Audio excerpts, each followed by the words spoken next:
ከሰሞኑ እንግዲህ አንዲት እህታችን ላይ አሌክስ ላይ ቀርባ ህፃን ልጅ ውሃ ውስጥ ገብቶ ሞተብኝ እና በጣም ጭንቅ ውስጥ ነኝ፣ ምን እንደሚያደርጉኝ አላውቅም እያለች በጣም ስታለቅስ ነበር። የዚህች ልጅ መጨረሻ እንግዲህ በዛሬው ቀን ይፋ ተደርጓል ማለት ነው። ቤት ውስጥ ያለ ካሜራ በአጠቃላይ ተፈትሾ ልጁ በምን አይነት ሁኔታ ውስጥ ነው ህይወቱ ያለፈው የሚለውን ፖሊስ አሳውቋል ማለት ነው። እሱንም ማቀርብላችሁ ይሆናል። እንደዚሁም ደግሞ በጣም ብዙ ሰዎች ከኮንትራት ቤት ጥፉ ውጭ ብትሰሩ በጣም በቶሎ ሀብታም ትሆናላችሁ፣ ትለወጣላችሁ፣ የራሳችሁ ነገር ይኖራችኋል እያሉ ብዙዎችን እያስጠፋችሁ ይገኛል። በዚህ ዙሪያም የራሴን ሀሳብ እሰጣለሁ ማለት ነው። ከእናንተ የሚጠበቀው ቪዲዮን በላይክ ጀምሩት።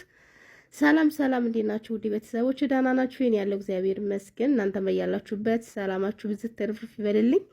እንግዲህ በዛሬው ቀን ይዤላችሁ የመጣሁት መረጃ ምንድን ነው? ከሰሞኑ አንዲት እህታችን እንግዲህ ከአሌክስ ላይ ቀርባ በጣም እያለቀሰች ነበር። እኔም ሰዎቹ ባዘዙኝ ጊዜ ህፃን ልጅ ግን ውሃ ውስጥ ገብቶ ሞተብኝ። ሐኪም ቤት ከደረሰ በኋላ ህይወቱ ማለፉ ተሰማ። አሮጊቷም እኔን እያጽናናችኝ ውሃ እንደጠጣ አደረገች። ምን እንደሚያደርጉኝ አላውቅም፣ በጣም ጨንቆኛል እያለች ስታለቅስ ነበር። አሌክስም እንግዲህ አይዞሽ፣ ምንም ነገር አይፈጠርም፣ ሁሉንም ነገር እኮ አንቺ ያደረግሽው ነገር የለም፣ እነሱ ስራ አዘውሽ ነው እንጂ አንቺ ሆን ብለሽ ያረግሽው ነገር የለምና ህጉ እኮ ሁሉን ነገር ያያል እኮ እንጂ በጭፍን እኮ የሆነ ነገር አያደርግሽም፣ ሁላችንም ብንሆን ከጎንሽ ነን እያለ እያጽናናት ነበር። በጣም በርካቶች እውነት ለመነጋገር ተቀባብለዋታል ማለት ነው። የእህታችን ጉዳይ ያሳስባል። አረብ ሀገር ላይ እንኳን ህፃን ልጅ የሆነ ነገር ሆኖባቸው አይደለም የሆነ ነገር እንኳን ቢሆኑ ቢያለቅሱ እንኳን የሆነ ችግር ቢፈጠር ምን ስትሰሪ ምን ስታደርጊ ነው አዘውሽ ታዘኑ እንኳን የሆነ ነገር ሲፈጠር ምን ስትሰሪ ነበር እንደዚህ ሲሆኑ ምን ስትሰሪ ነበር ነውና እንኳን ልጅ ጠባቂ ሆናችሁ ልጅ ጠባቂ እንኳን ባትሆኑ ምግብ እየሰራችሁ ጽዳት እያጸዳችሁ ራስ የሆነ ነገር ቢፈጠር ምን እየሰራችሁ ነበር? እኛ ጋር እኮ ይሄን ያህል ሰራተኛ ነው ያለው ምናምን ነው እንጂ ምንም አይነት አዘኔታም ሆነ ርህራሄ የላቸውም። ሁላችንም የምናውቀው ነገር ነውና ታዲያ ልጅ ከደረሰባት አንጻር በጣም ብዙ ሰው በቃ አይምሯትም፣ በቃ ከዚህ በኋላ አለቀላት የሚል ሰው ነበር የበዛው ማለት ነው። ያው እንደሚታወቀው ኤምባሲም ሆነ ቆንስላ የሚባል ነገር የለንም። የሆነ ችግር ከተፈጠረ ብዙ ተደክሞ ተለፍቶ ከአቅም በላይ ሆኖ ሰው ሁሉ ተስፋ ቆርጦ ቁጭ ብሏል። እንግዲህ በኤምባሲዎች በደላሎች ጉዳይ ማለት ነው፣ የሚታወቅ ነገር ነው። ታዲያ እህታችን የምፈርታ እንግዲህ ምን እንደሚደርስብኝ አላወኩም፣ በጣም ጨቆኛል ብላ ሁሉም አይዞሽ ምንም ነገር አይፈጠርም ብሏት ነበር።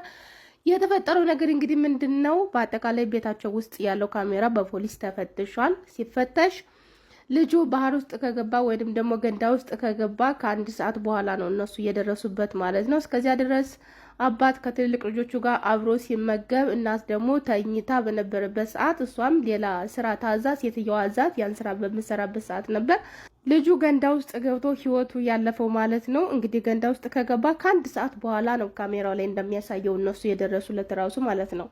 እና ይሄን ይመስላል። ልጅቷ እንግዲህ ምንም አይነት ተጠያቂነት እንደሌለባት በፖሊስ ነፃነቷ ተረጋግጧል ማለት ነው። ያለው ነገር ይሄ ይመስላል። በልጅቷ በኩል በጣም ነው ደስ የሚለው። ካሜራ መኖሩ ለኛ ከጉዳቱ ጥቅሙ ነው የሚያመዝነው ማለት ነው። ከዚህም በፊት እንግዲህ ሁለት እህቶች በአንድ ቤት ሲሰሩ ነበረ። በስተመጨረሻም እንግዲህ በኋላ የመጣችዋ ልጅ በፊት የነበራችዋ ልጅ በጣም ትጠላታለች። ያችን ልጅ እንግዲህ ስለምጠላት ከቤት እንድትወጣላት ብዙ ነገር ሞከረች አልሳካ ሲላት በስተመጨረሻ የሴትዮዋን ወርቅ ወስዳ በዚያችኛዋ ሰራተኛ ሻንጣ አስቀምጣ ሴትዮዋም እንግዲህ እቃዋን በመፈልግ ሰዓት ያ ነገር አላገኛለችው ማለት ነው። ወዴት ሄደ ምናምን ተብሎ ሲፈተሽ በዚያችን ሻንጣ ተገኘ፣ እዚህ ውስጥ አገኘሁት ብላ ተናገረች ማለት ነው። ቤት ውስጥ ካሜራ ስለነበረ ካሜራው ሲታይ በአጠቃላይ ልጅቷ ወስዳ መቼ እንዳስቀመጠችው ሁሉንም ነገሩን ቁጭ አድርገው አሳየ። ያቺ ልጅ እንግዲህ በመጨረሻ ብዙ ጊዜ ከፊት የመጡ ሰራተኞች ከኋላ የመጡ ሰራተኞችን አይወዷቸውም። ይሄ ደግሞ ምህረትም እንግዲህ ንቁ ብሮድካስት ላይ ቀርባ የነበረችው ልጅ በጣም ብዙ ሰው አይቶላታል ቪዲዮዋን እና እሷ ላይም የደረሰው ተመሳሳይ ነበር። አንድ ዶሮ ሙሉን ፍሮን ውስጥ ተሰርታ ራሱ ላንቺን የተሰራችው ዶሮን በሙሉ ብይ ብላት ያቺ እንግዲህ በጣም ምን አይነት ቤት ነው የገባሁት እያለች እየተገረመች ዶሮዋን እንግዲህ ዘነጣጠየ ጨረስኩኝ። በስተመጨረሻ እነሱ መጡ። እነሱ ሲመጡ እንግዲህ በጣም ሁሉም እንዳይሆን ያዩኛል፣ በጣም ብዙ ይናገራሉ። ልጅቷ እንግዲህ አረበኛ ምንም አታውቅምናል። እንኳን ደህና መጣሽ ምናምን እያሏት ነው የመሰላት፣ እንደዚያ እያሉ ነበር የመሰለኝ።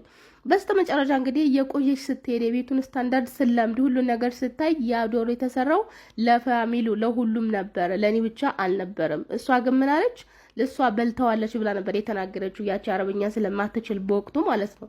ያንን ነገር እንግዲህ በሌላ ጊዜ ነው እሷ የተረዳችውና የገባት። ያደሩ አርስቶ ለእሷ ብቻ ሳይሆን ለፋሚሊው ለሙሉ ቤተሰቡ እንደተሰራ በሌላ ጊዜ ነው ሁሉንም ነገር ስታውቅ እንግዲህ በጣም ብዙ ነገር አድርጋባት ከአንድ አመት በኋላ ነው ዲፖርት ራሱ የተደረገችው ማለት ነው። እሷ እንግዲህ ታሪኳን የሰማችሁ ሰምታችኋታል ብዬ አስባለሁ። ብዙ ጊዜ እንደዚህ አይነት ነገር ይደረጋልና ካሜራ ምናምን ሲኖር በጣም ጠቃሚ ነው ብዬ አስባለሁ እንደኔ። እና የእህታችን መጨረሻ ይሄን ይመስላል ማለት ነው። ነፃ ወጥታለች። ምንም አይነት ተጠያቂ አልሆነችም። ካሜራ ቤት ውስጥ ያለ ካሜራ ነፃ አውጥቷታል ማለት ነው። በጣም ደስ ይላል። ሌላው ነገር እንግዲህ ስለመጥፋት ነው ማውራት የምፈልገው ዛሬ። በእውነት በጣም ነው ልብ የተሰበረው። ባለፈው አንዲት እህታችን ስጠፋ እንደዚህ ሰዎቹ ይዘዋት ህግ ባለበት ሀገር እንዴት እንደሚያረጓት እናቴ ድረሽ፣ አረ እናቴ፣ ወይኔ ጉዴ፣ ወይኔ እናቴ እያለች እንደዚያ እያለቀሰች ምንም አይነት ምህረት አላደረጉላትም እና እየጎተቱ ምን እያሉ በግድ ነው መኪና ውስጥ ያስገቧት። በጣም ነበር የምታሳዝነው ማለት ነው። እንግዲህ ሰው ፊት አደባባይ ላይ እንደዚህ ካደረጉ ደግሞ ቤታቸው ገብተው ምን እንደሚያደርጓት ፈጣሪ ወቀው። እሷ ልጅ እንግዲህ ጉዳዩዋ በኤምባሲ መያዙ ነው አሁን ላይ ያለው መረጃው ማለት ነው። የዚያች ልጅ ጉዳይ በኤምባሲ ተይዟል ተብሏል። ሌላው ነገር እንግዲህ ስለመጥፋት በጣም ብዙ ሰዎች ኮንትራት ቤት በሚሰሩ ልጆች ላይ በውጭ ያሉ ሰዎች አንድ የሆነች ልብስ በመልበስ ጸጉራቸውን በመሰራት በጣም ያማረባቸው በማስመሰል እንደዚሁም ደግሞ እዚያ ገብተው በቃ ጥፊ በውጭ ብሰሪ እኮ 2000 ደሞዝ ይከፈልሻል፣ 1500 ይከፈልሻል፣ አረ 3000 ይከፈልሻል፣ አንቺ እንደዚህ ባለሙያ ነሽ ለምን ትቀመጫለሽ ኮንትራት ቤት እያሉ በጣም ብዙዎችን የሚያስጠፉ ሰዎች አሉና በጣም ነው የሚያሳዝነው በዚህ በጠፋ ስራ ማለት ነው። እኔ እውነት 6 ወር 7 ወር ስራ ያልሰሩ ሰዎች አውቃለሁኝ። 2 አመት እንደዚህ ስትቀመጡ ደግሞ ቤት ኪራይ ያለ ቀለብ አለ። በጣም ብዙ ሰው መቼም ኢጃዛ ቤት ያላችሁ ሰዎች ታውቁታላችሁ ምን አይነት ወጪ እንዳለ በውጭ ስትወጡ ማለት ነው። ምን አይነት ፈተና እንዳለ አንዲት ልጅን ያግኝቻት ማለት ነው። በጣም መሰራባት ሴትዮ ጥሩ ነበረች። እንጀራ ትገዛልኛለች፣ እንደዚሁም እረፍት ትወስደኛለች አለች። ኮንትራት ልጅቷ የሆኑ ግን እረፍት በምትወጣ ሰዓት ደሞዙ እንደዚህ ነው፣ በውጭ ብትወጪ ጥሩ ይከፈልሻል፣ ኮንትራት ቤት ከሆነች መቼም ጠባይልም ምናምን ሲሏት የገፋፋት እንግዲህ ከዚያች ጥሩ ሴትዮ ቤት ትጠፋለች ማለት ነው። ከጠፋች በኋላ ግን ሁሉን ነገር ስታቀው ስትለምድ በጣም ነው የተጸጸተችው። በጣም ከምነግራችሁ በላይ ማለት ነው። የእውነት ስንት ሰው አለ እንደዚህ እየተገፋፋ በውሸት የሌለ ነገር እየተፈጠረ እየተፈፈረከ ነው አብዛኛው ጊዜ ወሬ የሚወራውና በጣም ነው የሚያሳዝነው። ጥሩ ሰው ቤት እንደዚህ ገጥሟችሁ በተለይ ደሞዙ የእውነት ውጭ ሆነው ከዚህ ቤት መሲ ላይ የቀረበችው ልጅ እንደውም እንደ ምሳሌ ቀርቤላችኋለሁ። ብዙ ሰዎች ምንም የላቸውም እውነት ለመነጋገር ማለት ነው። ከስንት አንዱ ጠንካራ ሰው አለ፣ ከስንት አንዱ ስኬታማ ሰው አለ፣ የራሱን ቢዝነስ የሚያቋቋመ ሰው አለ፣ ከስንት አንዱ ነው። እሱ ግን አብዛኞቹ ኢጃዛ ቤት ጭንቅላታቸው እየነቀሉ ራሱን የሚያጠፋ ሰው አለ። ብዙ ጊዜ ከመቀመጥ የተነሳ ተስፋ ቆርጠው ደግሞ አይሳካም ብለውም ገንዘብ ተዋጥቶ ማለት ነው። ግዴታ ኢጃዛ ቤታችሁ ልጅ ከአቅም በላይ ከሆነ ገንዘብ ይዋጣለትና ይሸኛል ወደ ሀገሩ። የመጨረሻ ምርጫው ነው። እንደዚህ የሚደረጉ ሰዎች አሉ። በጣም ብዙ አይነት ነገር ነው ያለው ኢጃዛ ቤት ማለት ነው። ስቃዩ በውጭ ያለው ነገር ኃላፊነቱ ሁሉም ጭንቅላታችሁ ላይ ነው። እኔ እንጃ እንዴት እንደዚህ ሆኖ ግን ሰው እንዴት ነው የሚያስጠፋው ከኮንትራት ቤት? በእውነት ደህና ከሚሰሩበት ቤት ጥፉ እንደዚህ ነው። ሁሉን ነገር ያውቃሉ። እንደዚህ የሚያደርጉ ሰዎች ግን በጣም ክፎች ናቸው ብዬ ነው የማስበው። እውነት ለመነጋገር በጣም ክፎች። የትም ቦታ ለፍተን ፈግተን ነው በውጭ እንደውም አንድ ቤት ትገባላችሁ ባለሙያ ብትሆኑም እንኳን ሌላ ቀጣይ ቤት ደግሞ ቤቱ ሙያው ልክ እንደ ቤታቸው ነው። እዚህኛው ቤት ያለው ሙያ እዚያኛው ቤት ስገባ ላያገለግለኝ ይችላል። ግዴታ እዚያ ደግሞ እንደገና ዝቅ ብላችሁ ነው ሙያ የምትለማመዱት። ወይ እኮ ለአንድ ወር ስራ ነው፣ ወይ ለ2 ወር ስራ ነው፣ ወይ ለ3 ወር ስራ ነው። ቋሚ ስራ እንኳን አይደለም ማለት ነው። እና ኮንትራት ቤት ታዲያ ቋሚ ስራ ሰርተው ያለቻቸውን ይዘው አገራቸው በጊዜ ገብተው የሚያደርጉትን ነገር እንዳያደርጉ ብዙ ሰዎች የሌለ ወሬ በማውራት ጥፉ። እስከ 2000 ይከፈልሻል፣ 3000 ይከፈልሻል። ሲጠፋ ግን ምንም ነገር የለም። እንደውም ካርድ ራሱ ይናፍቃቸዋል። ካርድ 15 ብር ይናፍቃቸዋል። ቤተሰብ ሰላም ለማለት ደህና ነኝ ለማለት ራሱ ስንት ሰው ፊት ያላችሁ። አረ ካርድ አይደለም ከካርድም የባሰ ነገር ብዙም ይናፍቃቸው ነገር አለ። እኔ ያየሁት ነገር ስላለ ነው ማለት ነው። ከስንት አንዱ እድል የሚቀናው ጠንካራ ሰው አለ፣ ስራ የሚሰራ የሚለወጥ ከስንት አንዱ ነው። አብዛኛው ሰው ጠፍቶ የሚሰራ ሰው በውጭ የሚመጡ ዜጎች ናቸው የሚቀጥሩን በብዛት ማለት ነው። እነሱ ደግሞ ክረምት ትምህርት ሲዘጋ ወደ ሀገራቸው ይሄዳሉ። በተለያየ ጊዜ ወደ ሀገራቸው ይሄዳሉ። እንደዚሁም ደግሞ ሀገር ለቀው ራሱ ጠቅለው የሚሄዱ ሰዎችም አሉ።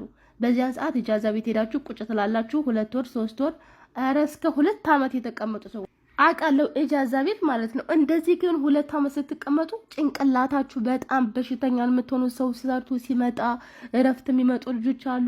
የተለያየ ሰው ስታዩ ብዙ ነገር ትጨናነቃላችሁ። እውነት አይሚሮ ራሱ አለመንቀል ራሱ መታደል ነው። እውነት ለመነጋገር ግን 6 ወር 7 ወር ተቀምጣችሁ አለማመድ መታደል ነው። እዚህ ሀገር እኛ የነበርንበት እጃዛ ቤት የኮሮና ጊዜ በቃ ሁሉም ነገር ከአቅም በላይ ሆኖ የሙከይፍ መክፈል እስከሚያቀተን ሙከይፍ ራሱ አይለኮስም ተብሎ በሙቀት ልናልቅ። በዚያ ላይ ደግሞ ብዙ ነበርን። በዚያን ጊዜ ስራ የሚሄድ ሰው አልነበረም፣ ስራ ለቆ የሚመጣ ሰው እንጂ ማለት ነው። እና ስንት ስቃይ እንዳለ መቼም በጣም ከባድ ነው። እኔ የምላችሁ በእውነት አንድ ሰው እንዲጠፋ አልፈልግም። አንድ ሰው ማለት ነው። እዚያው ኮንትራት ቤት ቁጭ በሉ፣ የሰው ወሬ አትስሙ ማለት ነው። ውጭ ላይ ምንም ነገር የለም። የሆነ ታይቷን ተወጥራ የሆነ ልብስ ለብሳ ፎቶ ስለተነሳች የሆነ ሆቴል ሄዳ ጥብስ እየበላች የሆነ ስለታየች ቲክቶክ ላይ ስለለቀለቀች ተመችቷታል ማለት አይደለም። ጭንቅላቷ በስንት ነገር ዞሯል ማለት ነው። ግን ሜካቧን ተቀብታ ምን ብላ ፈታ የሚሉ ሰዎች አውቃለሁ። ምንም የላቸውም፣ ግን ጸጉራቸውን ዊግ ተሰርተው በቃ ፏ ብትን ብለው። እኔ እውነት በጣም አንዳንድ ጊዜ ሚዲያ ላይ የምታዩት ነገር ያታልላችኋል፣ ትሸወዳላችሁ። ይህንን ያልኩት እኔ ራሱ በቅርብ ነው። እስከዛሬ ድረስ ሚዲያ ላይ የማያቸው ሰዎች በሙሉ ወይኔ ታድለው ዋው ምናምን በቃ ምቀናባቸው ሰዎች ሁላ ነበሩ በኑሯቸው። አሁን በማንም አልቀናም። ምክንያቱም ሁሉም ነገር ውሸት ነው። አብዛኛው ነገር ውሸት እንደሆነ ያወቅኩት እኔ አካባቢ በሚኖሩ ሰዎች ነው። በጣም ፊታቸው ያምራል። ስንት ሰዓት ሙሉ ደክመው ተኳኩለው ፏ ብለው ልብሳቸውን ቀይረው ከዛም በኋላ ስልካቸውን በቃ እንትን አድርገው ቀርጸው ምናምን ሲለቁ ለሚያቸው ሰው ምን ያህል ነው የሚቀናባቸው? የሚያቸው ሰው ወይኔ ተመችቷቸው አምሮባቸው ምን አለ እንደነሱ ቢሆን ምናምን ብዙ ነገር ታስባላችሁ። ኑሯቸውን ግን ከጀርባ የሚያውቅ ሰው ነው የሚያውቀው። እና ሶሻል ሚዲያ ላይ የምናያቸው ብዙ የሚያሳስቱ ነገሮች አሉ፣ ግን ውሸት ነው። እና የምላችሁ ነገር ምንድነው ባጭሩ፣ እኔ ኮንትራት ቤት ያላችሁ እንዳጠፉ ተሳስታችሁ እንዳታደርጉት ማለት ነው። መቼም አደጋ የሚደርስባችሁ ነገር ከሆነ ከባድ ከሆነ ምርጫ የለም።